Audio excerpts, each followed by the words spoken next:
opera, the opera. Stop mooning and moaning, we'll miss the curtain. Ladies, welcome to the opera.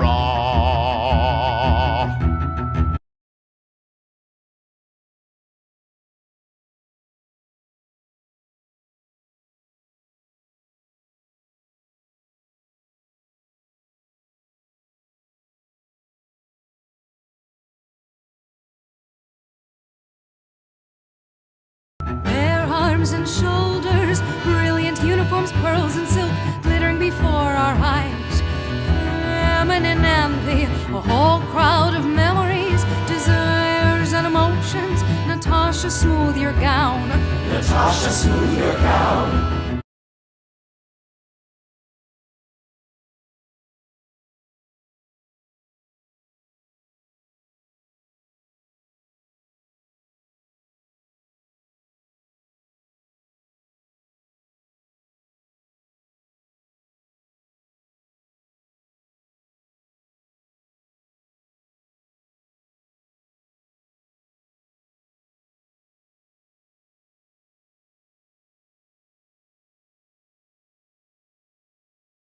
Looking in the glass, I see I am pretty, not a girl anymore.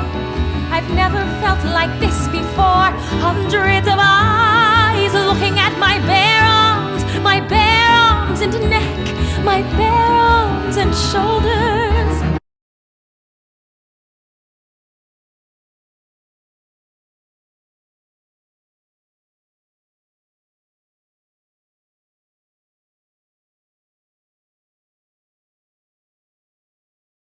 Wait a minute. I'm white!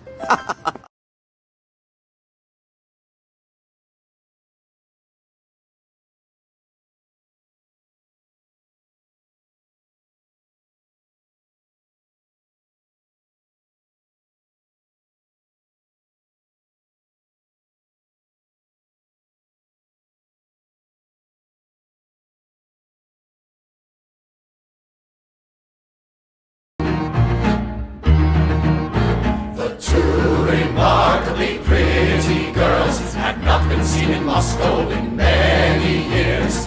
Everybody knew vaguely of Natasha's engagement.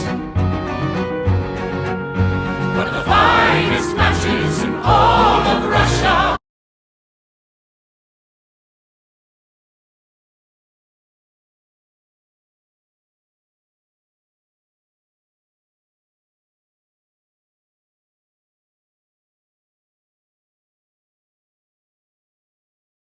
Look, there's Alexei, home from the war at last. He has changed, dear me.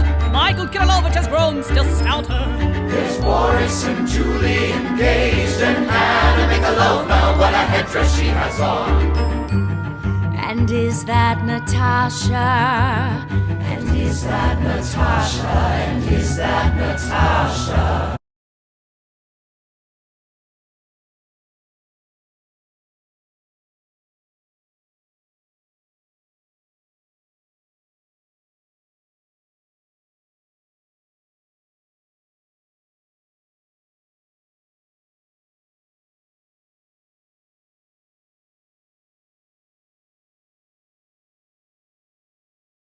They're looking at me, they're talking about me. They all like me so much, the women envious, the men calming their jealousy.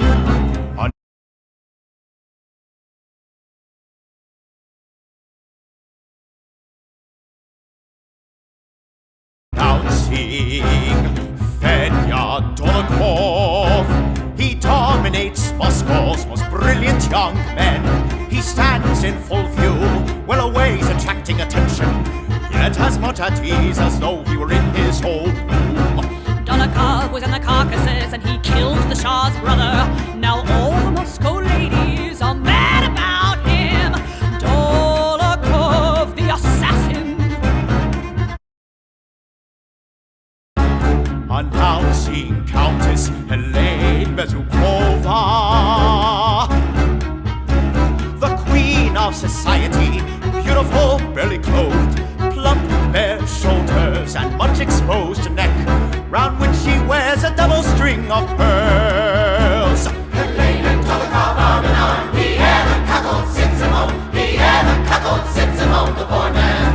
No, I am enjoying myself at home this evening.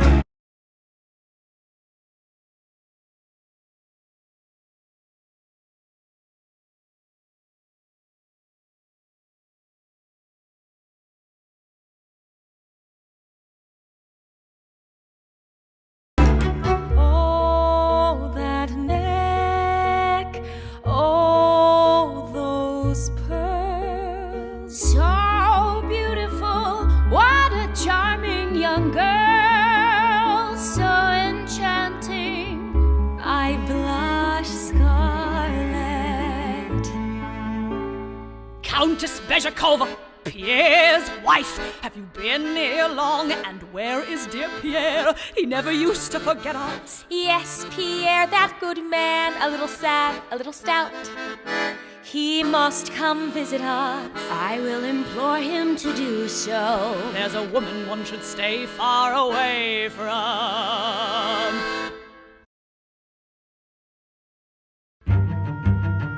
Now, Natasha, the curtain rises. The curtain rises.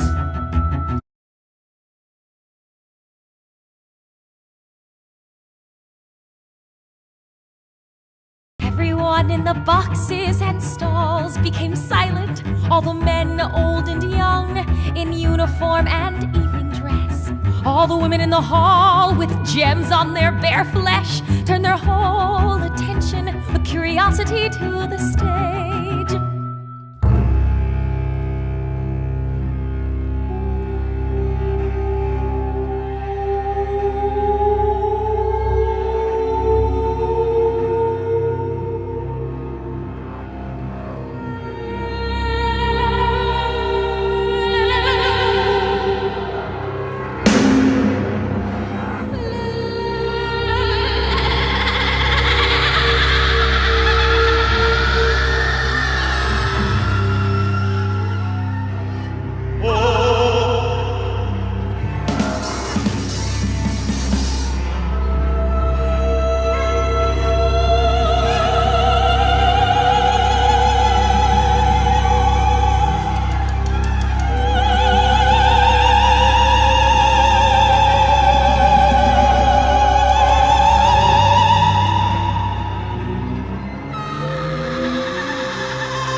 rush of cold air.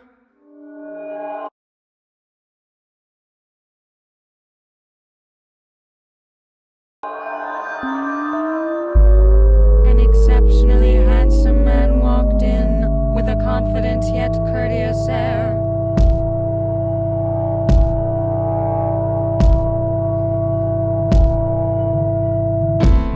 This was Helene's brother, Anatole Karagan. He moved with a swagger which would have been ridiculous had he not been so good looking. And though it was the middle of the act, he walked right down the aisle, his sword and spurs jangling, his handsome perfumed head held high. And he looked right at Natasha. Mais charmant.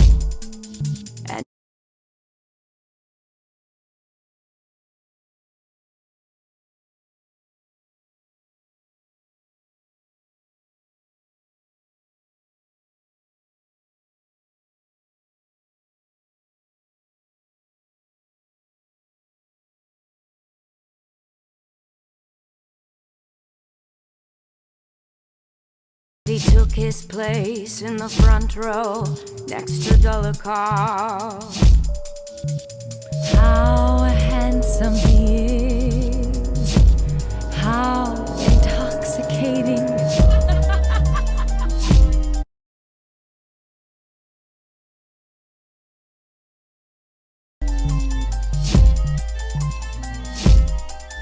In the second act there were tombstones, the moon over the footlights, horns and contrabass, black cloaks and daggers in their hands.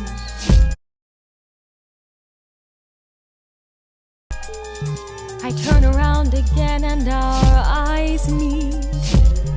He gazes straight into my eyes.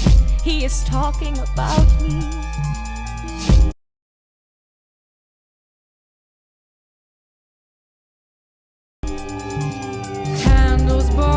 A crimson throne, the Tsar wails a mournful tune. They all wave their arms and everybody cheers. Bravo, bravo.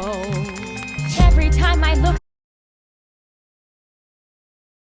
at him, he's looking at me. Every time I look at him, he's looking at me.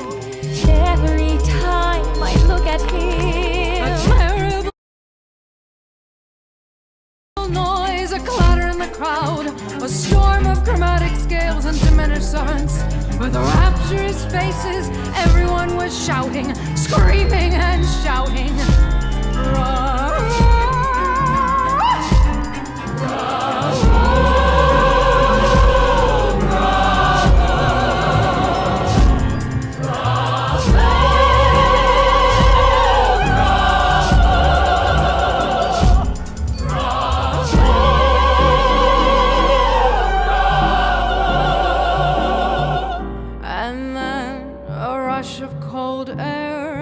And Anatole entered the box. What? What the fuck?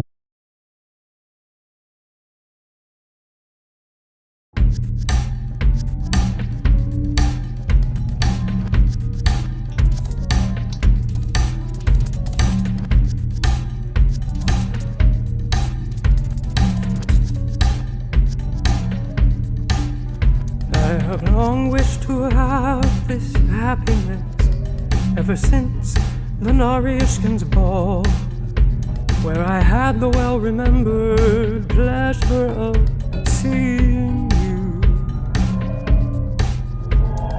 How do you like the performance? Last week, Semenova fell down on the stage. he is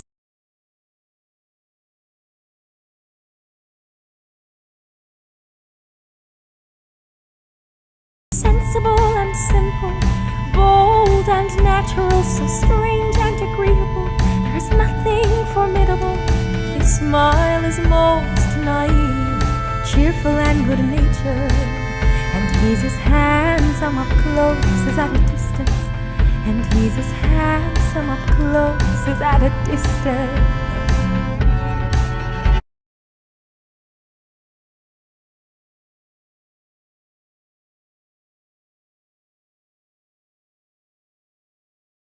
And do you know, Natasha, we are having a costume tournament soon. You ought to come, please come. Oh. You ought to come, please come. Oh, And I never remove my smiling eyes from your face, your neck, your bare arms.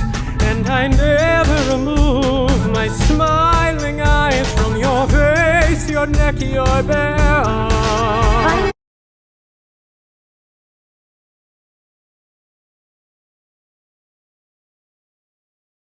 For certain that he's taken with me. I know for certain that he is enraptured by me.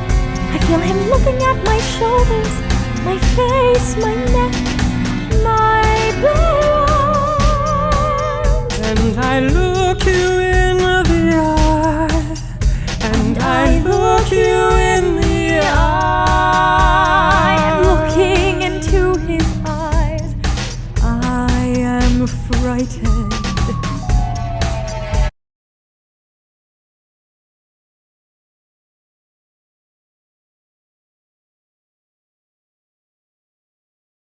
There's not that barrier of modesty I've always felt with men. I feel so terribly near. I fear that he may seize me from behind and kiss me on the neck.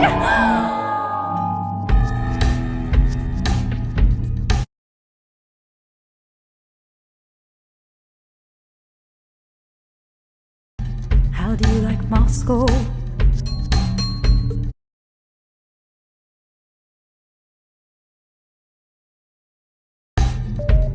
At first, I did not like it much because what makes a town pleasant, ce sont les jolies femmes. Isn't that so? But now I like it very much indeed. You come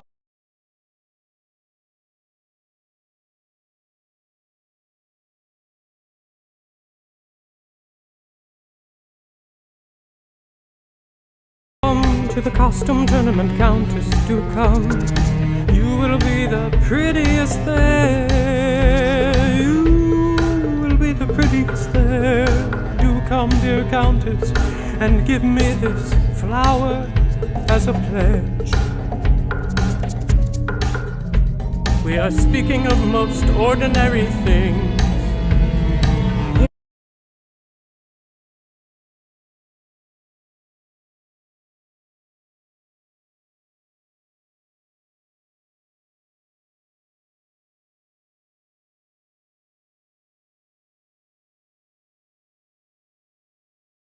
I feel closer to you than I've ever felt with any other man. No one else is here. No one else can see us. Your eyes, your eyes, your eyes, oh, your eyes.